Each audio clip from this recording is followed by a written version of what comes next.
Les ingrédients du salon, des livres, des recettes, une programmation qui est très variée, qui mêle les lieux, les genres et qui permettra de dialoguer et de faire dialoguer le public, les écrivains, les comédiens. Cette animation à table avec le buffet que vous allez partager et puis le spectacle auquel vous allez assister et dont nos bibliothécaires vous expliqueront le déroulé, arrive après une période compliquée comme un dessert inattendu, réconfortant. Les meilleurs souvenirs de lecture que j'ai, je crois que c'est des descriptions de repas. Par exemple, un des souvenirs les plus anciens, c'est Astérix avec ses sangliers et sa cervoise brune. Ensuite, je me souviens de Théophile Gautier, le capitaine Fracasse, avec ses descriptions de banquets pantagruéliques. Et ça, c'est des images qui vous marquent à vie. Et on a la chance d'avoir des écrivains qui arrivent à retranscrire ça et à nous faire saliver.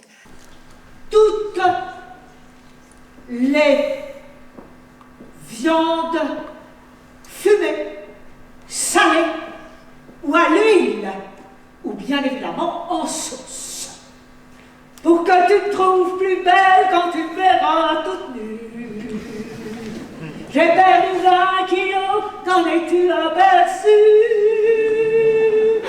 Donc bienvenue à ce premier salon littéraire et gourmand, initié en 2019 par une idée folle des bibliothécaires de la commune d'Épagny-Métessy, stoppé par la crise sanitaire du Covid pendant 2 ans, mais qui nous a permis de pouvoir encore travailler pour pouvoir vous montrer aujourd'hui ce beau projet qui a réuni beaucoup de monde et on en est très fiers, autour d'une équipe de bénévoles d'environ 20 personnes qui nous ont aidés à préparer cette belle journée pour des lecteurs gourmands et des gourmands lecteurs. Voilà, donc qui réunit la nourriture, le plaisir, le bien manger. C'est une idée originale venue des bibliothécaires, de leur passion pour la littérature gourmande. Ça leur tenait très à cœur, c'était important pour elles. C'est un beau moyen de montrer au bassin annécien notre belle salle du Trait d'Union. Dans ce salon, on trouve des exposants, des ateliers pour les enfants, donc autour de différents thèmes comme Pépé Ours pour les plus petits ou les ateliers d'Élodie Ballandra, voilà, pour les un peu plus grands. On trouve également des ateliers autour de la cuisine. Martinetti qui nous propose son Tea Time cet après-midi.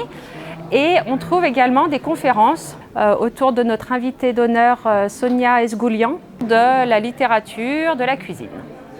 Et différents exposants gourmands. Le vin, la bière, le miel, les chocolats, tout ce qu'on aime.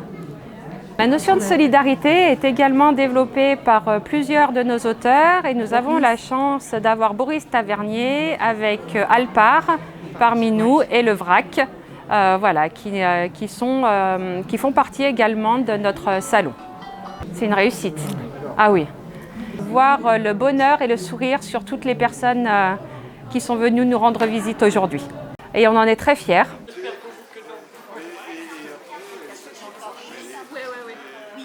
Le salon littéraire et gourmand, qui se tient ce week-end à la salle du Trait d'Union sous l'Étrin à Épagny-Métessy, s'inscrit dans une politique culturelle plus générale de la municipalité. La commune compte un tissu associatif riche de plus de 45 associations. Mais il est vrai que la culture y tient une part un peu moins importante que le sport.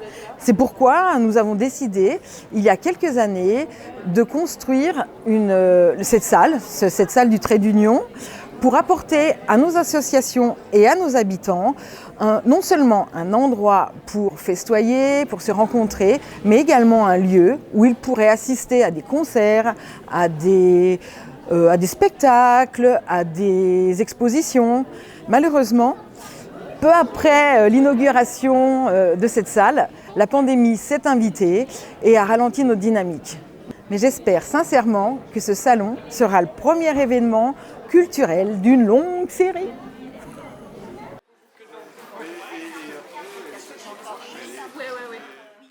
Je trouve que c'est vraiment une réussite, que ça a été un bel événement. J'ai été très surpris par le nombre de visiteurs. Franchement, il y a eu une belle synergie. L'organisation, ça n'a pas dû être évident, parce que mettre en relation tous ces intervenants, que ce soit aussi bien les auteurs que les différents intervenants au niveau des petits produits régionaux, c'était quelque chose quand même d'assez compliqué à faire. Et je trouve que c'est bien, ça permet aussi pour nous, en tant que commerçants, de se faire d'autres contacts, de se faire du réseautage, et puis aussi d'être connus d'un peu plus de monde, d'avoir un petit peu plus de fréquentation dans nos magasins. Ouais. Alors, est-ce que je lis je lis quand j'ai le temps, ouais, très peu. Je lisais beaucoup de romans de fiction, mais c'est vrai que ces derniers temps, assez peu. Plus de la BD. Je suis client à la Momie.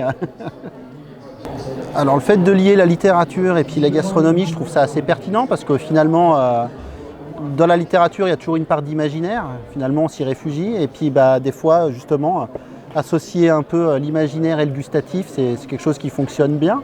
Donc non, je trouve que c'est une bonne idée. C'est une bonne idée.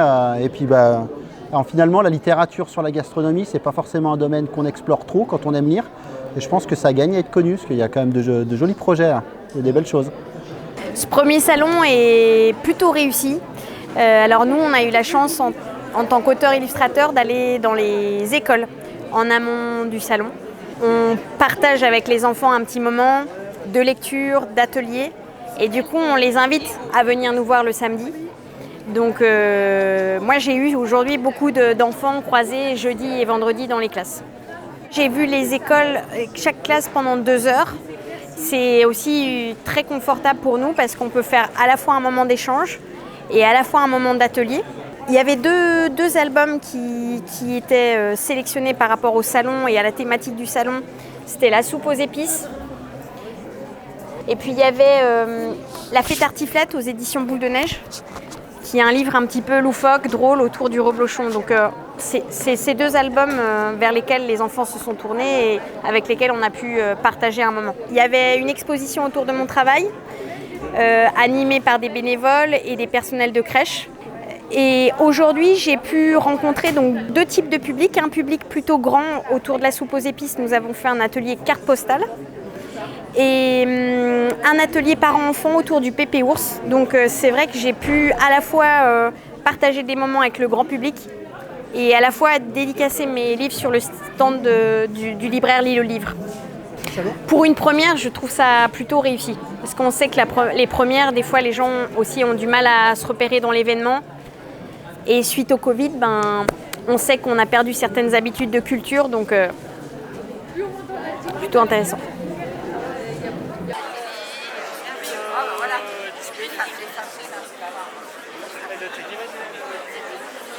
Emmanuel Nguyen, je suis photographe, je travaille dans la communication, dans l'événementiel. J'ai 50 ans, un peu plus, 52 même. J'habite à Métessy depuis 2013. Mes enfants ont été à l'école à Métessy. J'aime porter un regard sur ce qui m'entoure et c'est ce qui me fait vibrer. Voilà. On m'a proposé de travailler pour le salon littéraire et j'avais l'idée de cette série d'images qui sont une série de portraits de familles autour d'un plat qu'ils m'ont présenté. L'idée était de rencontrer ces familles, leurs plats, d'écouter leur histoire et d'essayer en une photo dans un studio de raconter effectivement ce moment de cuisine qu'ils pouvaient vivre en famille, à plusieurs, l'histoire d'une tradition et l'histoire peut-être d'un voyage, d'un souvenir. Une dizaine de familles se sont portées volontaires et je suis ensuite allé à la rencontre de ces familles. Je leur ai parlé du projet, ils m'ont parlé d'un plat auquel ils avaient pensé. J'ai sorti un peu l'argenterie, les couverts, les vieilles photos. Et puis je suis reparti avec tout ça et j'ai fait la photo dans mon studio. Je suis avide de rencontres et d'animations. En tout cas, je trouve que le salon littéraire et gourmand à table, c'est vraiment un moment particulier et très joyeux de voir tout ce monde autour de la culture, de la gourmandise et de se retrouver dans ce bel endroit. Franchement, ça me fait très plaisir.